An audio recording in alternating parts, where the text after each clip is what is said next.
Start. Two gentlemen of Verona. It was summer.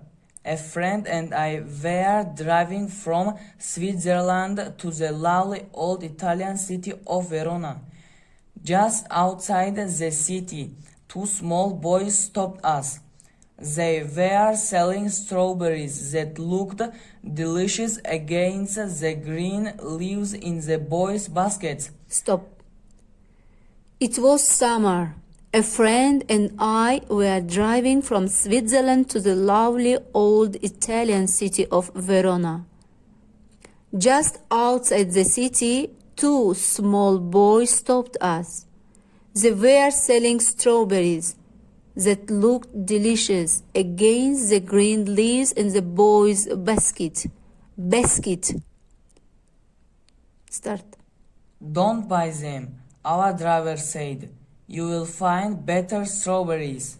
Besides, his face showed that he did not like the two boys. It was true that their clothes were dirty and poor looking, but as we looked at those two thin children with their serious dark eyes, we wanted to know more about them. My friend spoke to the boys and found out that they were brothers. Nicola was 13, Jacopo, the smaller one, was almost 12.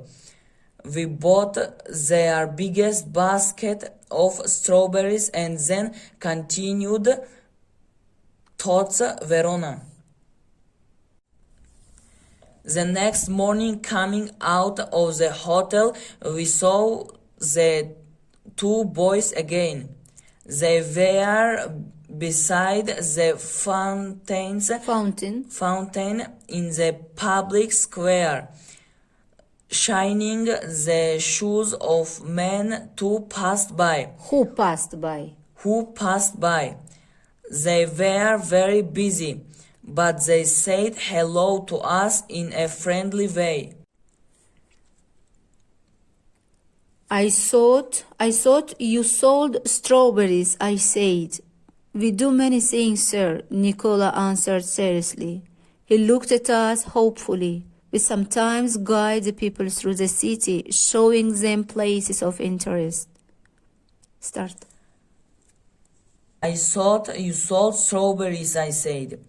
We do many things, sir, Nicola answered seriously. He looked at us hopefully.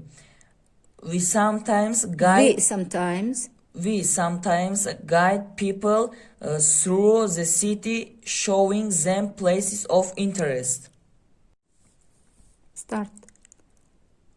As they guided us through the city, I continued to study these boys.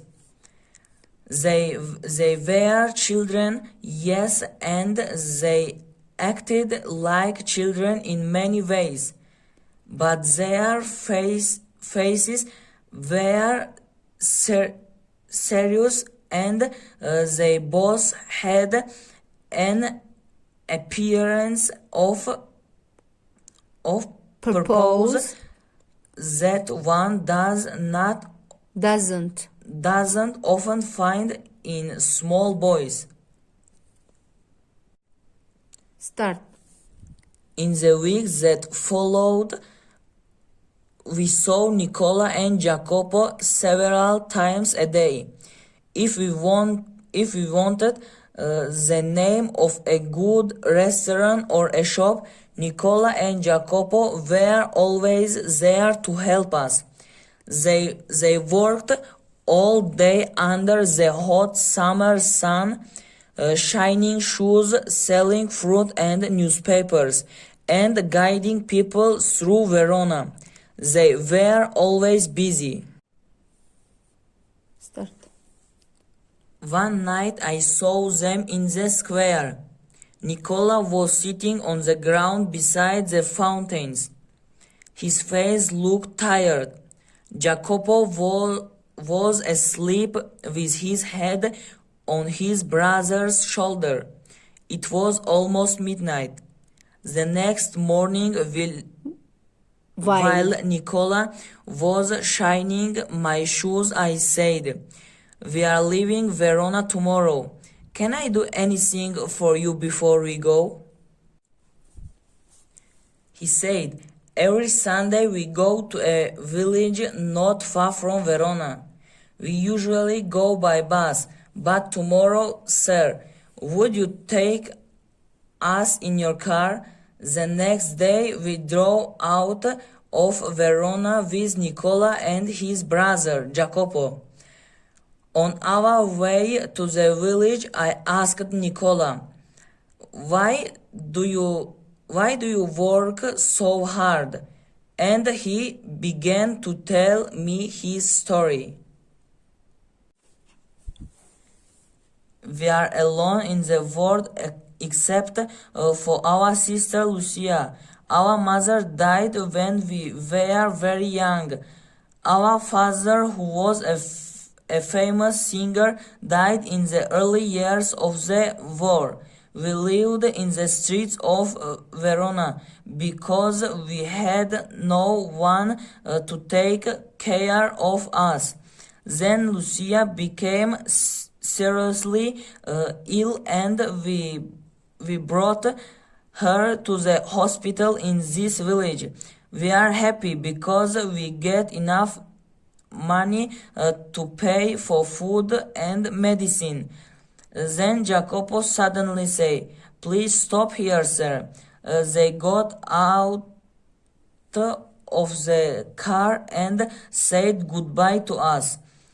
But I still remember the serious and proud face of the two gentlemen of Verona. Stop.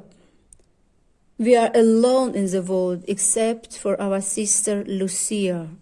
Our mother died when we were very young. Our father, who was a famous singer, died in the early years of the war. We lived in the streets of Verona because we had no one to take care of us.